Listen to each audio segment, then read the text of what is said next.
This video brought to you by ozfence.store. What is up, Fence fam? Joe Everest, the fence expert. Today we're going to talk about the 5 things I would do if I were going to start my fence business over tomorrow. And if you hang around to the end, I've got a bonus just for you.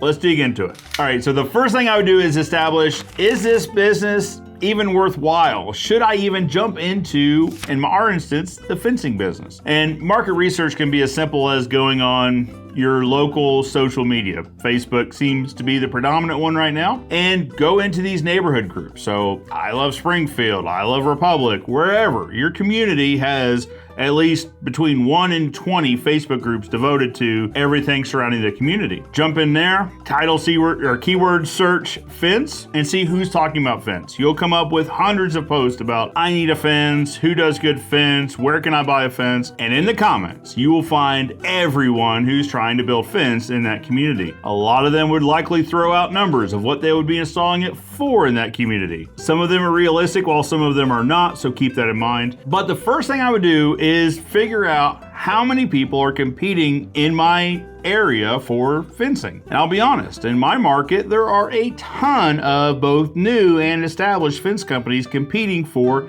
the same pool of business. If I were starting off tomorrow, I don't know that I would pick my particular community to start doing fence in. The first thing I would do is think about really hard, do I want to start a new business in this niche in fence installation in my community, by doing a little bit of market research. The second thing I would do, if I'd done my market research and I'd established that yes, there is a need in my community for the service I'm going to provide for fence installation, the second thing I would do is start to establish industry connections. So reaching out to area fence suppliers, whether they are in my community or whether I'm going to have to go to another area. For example, here in Springfield, Missouri, we're 3 hours from any of the national fence suppliers. Now, shameless plug, there are plenty of suppliers online, such as ozfence.store. Pat on the back.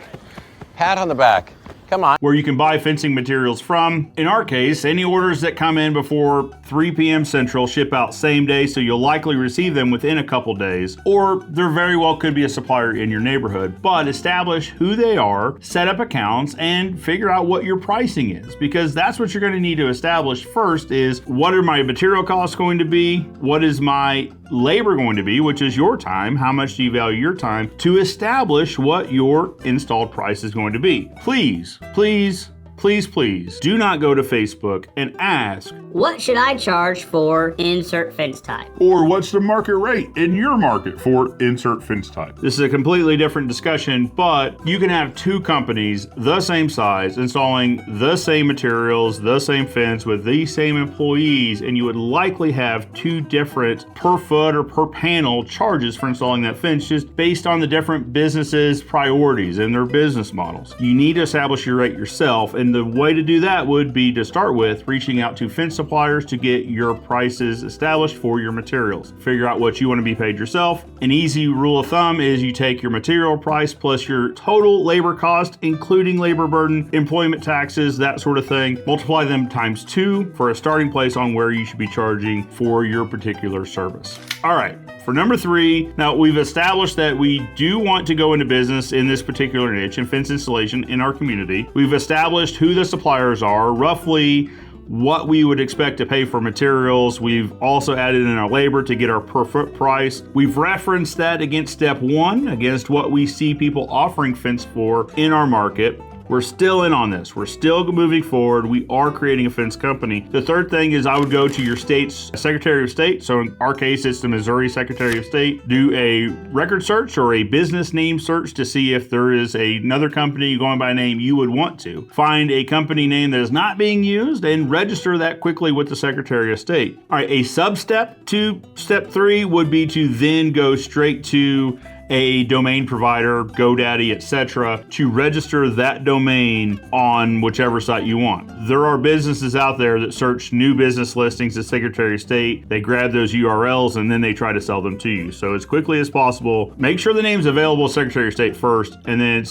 the next step would be to go directly to a domain provider to register that domain with whichever of these providers you would choose. So we've done our research for both the market research. We've established that there's a need. We've established pricing. We've registered ourselves with the Secretary of State, and we've registered a web domain for whatever name we've chosen with the Secretary of State. Now we need to start advertising. Advertising has a few sub steps in there. One would be to create a website. Now there are website builders out there that specialize in fencing. Think Cleverfox or .com. Both great guys. I'm sure there's others. Those are the two that come to mind. You could create also a very basic starting site on somewhere like Wix. Not sponsored. None of these are sponsored, but those are the ones that come to mind. A basic website, introducing yourself, introducing your services. One piece of advice, when you're using pictures on these sites, use pictures of work you've done. It's pretty obvious to everyone when stock photos are used that this isn't necessarily indicative of this contractor's work.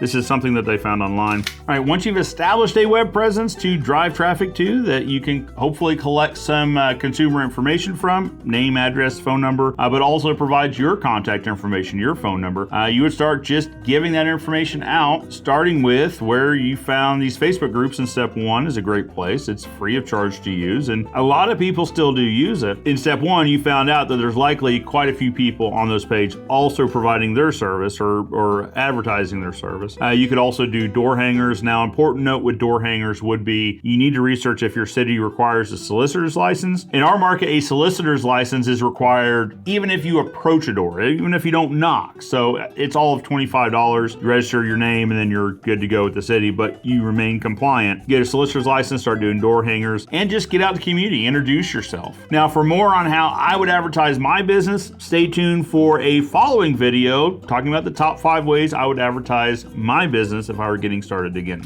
All right, I promised you guys a bonus 6th step I would do. It's somewhat of a sub-step of step 5 possibly, but it would be to create a business profile on Facebook. A lot of times I see guys using their personal accounts on Facebook to advertise their business. It can be done, but it's just a little bit more clunky. You have to invite as friends, and sometimes that feels weird for someone that doesn't know you to be adding you as a friend of a business profile. Business profiles are free, just like Facebook personal profiles, but it allows you to have a professional presence on Facebook to then go into these Facebook groups to start promoting your business. Again, for 5 things I would do if I were promoting my business starting out, stay tuned for a future video. Guys, let me know what your thoughts are in the comments below. I'd love to know if I missed a step, or maybe if you would do a step differently. Always love communicating with you guys in the chat. Be sure to leave me a comment below. As always, Joe Everest, the fence expert, reminding you that good fences make good neighbors, and I'll see you next time.